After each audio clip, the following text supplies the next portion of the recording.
วยที่สุดนะครับของตกนกนะครับแต่สวยอย่างไรเดี๋ยวท่านมาชมเองนะครับสวยและมีคู่หรือยังเดี๋ยวถามเองนะครับ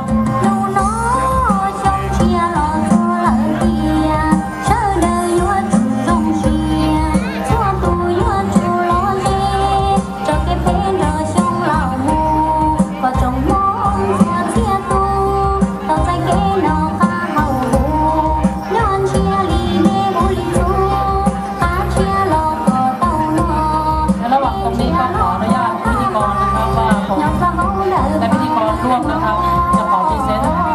ในที่ต่างๆนะครับพี่น้องชาติพันธุ์ที่ส่งรายการแสดงนะครับมาจากต่างหมู่บ้านนะครับของพ่อหลวงยูเซฟพ่อหลวงบุญศรีนะครับเดี๋ยวเราจะให้พี่น้องชนเผ่าที่เราได้เห็นนะครับ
สำหรับการโยนลูกช่วงนะครับเด็กๆที่อยู่ข้างหลังนะครับโยนลูกช่วงได้เลยนะครับโยนไปเรื่อยๆนะครับเป็นฉากหลังที่สวยงามไปแล้วนะครับ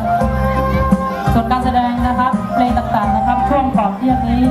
เราจะเปิดโอกาสให้ทุกคนได้แสดงก่อนนะครับแล้วหลังจากนั้นก็ขอเชิญทุกท่านนะครับ